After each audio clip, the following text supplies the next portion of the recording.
Halo adik-adik, bagaimana kabar kalian hari ini? Semoga selalu dalam keadaan baik dan sehat ya. Berjumpa kembali dengan Kak Ella di video pembelajaran Belajar Sosiologi bersama Kak Ella.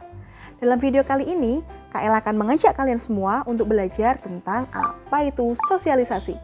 Oh iya, tapi sebelumnya Kak Ella mau nanya nih, pernahkah kalian mendengar tentang istilah anak-anak viral atau feral children atau yang artinya anak-anak liar? Hah, apa itu Kak? Nah, anak-anak feral atau feral children adalah sebutan untuk anak-anak liar atau anak-anak yang hidup jauh terisolasi dari manusia sehingga ia tidak pernah berinteraksi dengan manusia yang lainnya. Wah, memangnya ada Kak? Ada dong, seperti halnya kisah kartun Tarzan yang ia hidup jauh terisolasi dengan manusia dan ia dibesarkan oleh hewan-hewan yang ada di sekitarnya. Sehingga ia beraktivitas layaknya monyet yang bergelantungan dari satu pohon ke pohon yang lainnya. Tetapi kisah tentang anak feral tidak seberlebihan kisah kartun Tarzan adik-adik. Salah satu kisah anak feral yang terkenal adalah anak yang hidup jauh atau terisolasi dari manusia dan ia hanya hidup bersama hewan peliharaannya selama 13 tahun. Lalu apa yang terjadi? Anak itu tidak mampu berkomunikasi dengan manusia, tidak mampu makan menggunakan tangan seperti manusia, bahkan ia berjalan merangkak seperti hewan peliharaannya. Tetapi setelah ia bertemu dengan manusia, ia diajarkan kebiasaan-kebiasaan sehingga ia mampu beraktivitas layaknya manusia pada umumnya. Lalu, apa hubungannya Kak dengan materi sosialisasi ini? Nah, sebelum Kak Ella hubungkan, yuk kita lihat dulu tujuan pembelajaran pada video kali ini ya.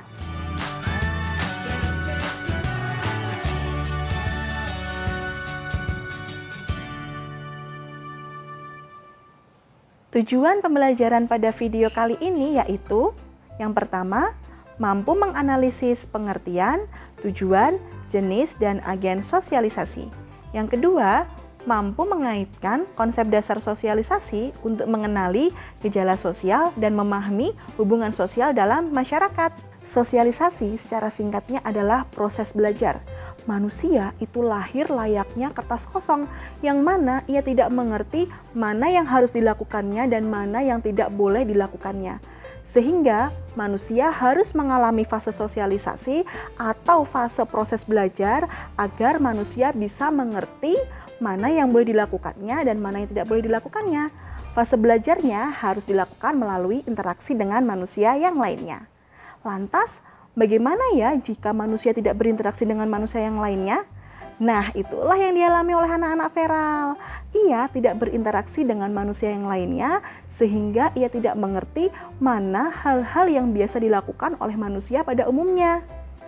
Lalu, bagaimana ya Kak pengertian sosialisasi menurut para ahli? Beberapa ahli yang mengemukakan pendapat tentang sosialisasi. Yang pertama yaitu sosialisasi menurut Peter Berger. Sosialisasi menurut Peter Berger adalah proses di mana seorang anak belajar dan beradaptasi menjadi seseorang yang berpartisipasi dalam masyarakat. Yang kedua, menurut Robert M.Z. Lawang. Arti sosialisasi menurut Robert adalah proses mempelajari norma, nilai, peran, dan semua persyaratan lainnya yang diperlukan untuk memungkinkan berpartisipasi yang efektif dalam kehidupan sosial. Yang ketiga, sosialisasi menurut Anthony Giddens. Sosialisasi menurut Anthony Giddens adalah proses di mana seseorang anak atau anggota baru dalam suatu kelompok belajar tentang cara hidup suatu masyarakat atau kelompoknya. Dari pernyataan para ahli tadi, apa yang bisa adik-adik simpulkan ya? Coba kalian simpulkan pengertian sosialisasi menurut kalian sendiri, lalu tulis pada kolom komentar ya. Memangnya apakah tujuan sosialisasi itu? Nah, dengan kita belajar kebiasaan-kebiasaan yang dilakukan oleh manusia, belajar tentang nilai dan norma atau aturan-aturan yang ada di tengah masyarakat, kita bisa mengerti mana yang boleh kita lakukan dan mana yang tidak boleh kita lakukan. Sehingga tujuan dari sosialisasi adalah dapat diterimanya individu di tengah suatu kelompok masyarakat. Oh iya adik-adik, dalam sosialisasi ada dua jenis sosialisasi loh. Ada sosialisasi primer dan ada sosialisasi sekunder. Coba yuk kita lihat gambar ini dahulu. Kira-kira menurut adik-adik Mana ya yang termasuk sosialisasi primer dan mana ya yang termasuk sosialisasi sekunder?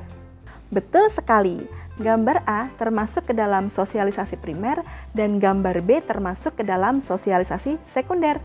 Gambar A atau gambar lingkungan keluarga merupakan sosialisasi primer. Hal ini dikarenakan primer artinya pertama atau utama. Di mana ya lingkungan pertama seseorang belajar? Ya, betul sekali, lingkungan pertama seseorang belajar di dalam keluarga. Gambar B, yaitu lingkungan sekolah adalah sosialisasi sekunder. Seperti halnya sekunder artinya lanjutan dari primer, maka sosialisasi lanjutan dari lingkungan keluarga adalah lingkungan sekolah. Selain jenis-jenis sosialisasi, dalam sosialisasi juga terdapat agen-agennya loh adik-adik. Seperti halnya jika kita ingin belajar tentang sesuatu, pastinya kita membutuhkan guru atau media kan? Begitu pula dalam sosialisasi.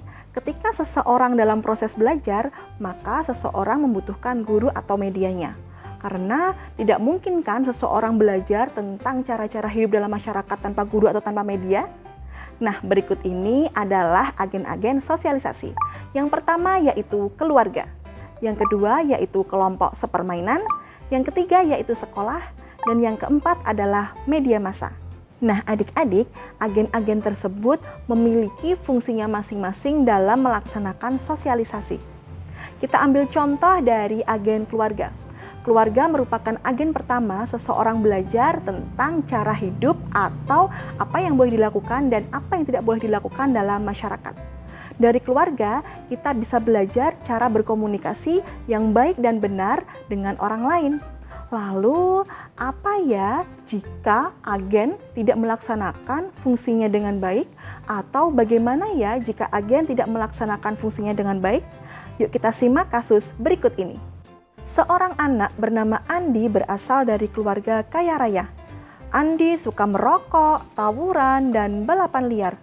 Hal ini dilakukan Andi karena orang tuanya tidak pernah memperhatikan Andi, sehingga Andi bebas melakukan apapun yang ia inginkan. Selain itu, Andi juga terpengaruh oleh teman-teman di lingkungan sekitarnya. Teman-temannya sering mengajak Andi untuk melakukan hal-hal yang merugikan. Andi menuruti teman-temannya karena ia takut dicemooh dan takut tidak mempunyai teman. Berdasarkan kasus Andi tersebut, apa saja ya agen-agen yang melaksanakan proses sosialisasi? Lalu, apakah agen-agen yang ada melaksanakan proses sosialisasi dengan baik? Lantas, apa ya yang didapatkan individu ketika agen yang ada di sekitarnya tidak melaksanakan proses sosialisasi dengan baik? Berdasarkan kasus Andi tadi, ada dua agen sosialisasi. Yang pertama yaitu keluarga, dan yang kedua yaitu kelompok sepermainan.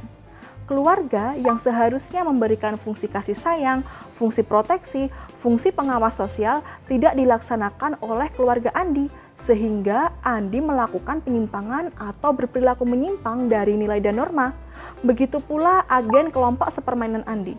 Kelompok sepermainan Andi tidak melaksanakan fungsinya dengan baik atau tidak memberikan pemahaman positif kepada Andi, sehingga Andi cenderung meniru teman-temannya untuk berperilaku menyimpang. Nah, apa ya kesimpulan dari kasus Andi tadi? Dari kasus Andi tadi, apabila seorang agen tidak melaksanakan tugasnya dengan baik, maka individu cenderung akan berperilaku menyimpang atau tidak mengerti mana yang harus dilakukan dan mana yang tidak boleh dilakukan sesuai dengan nilai dan norma yang ada dalam masyarakat. Bagaimana adik-adik tentang materi kali ini?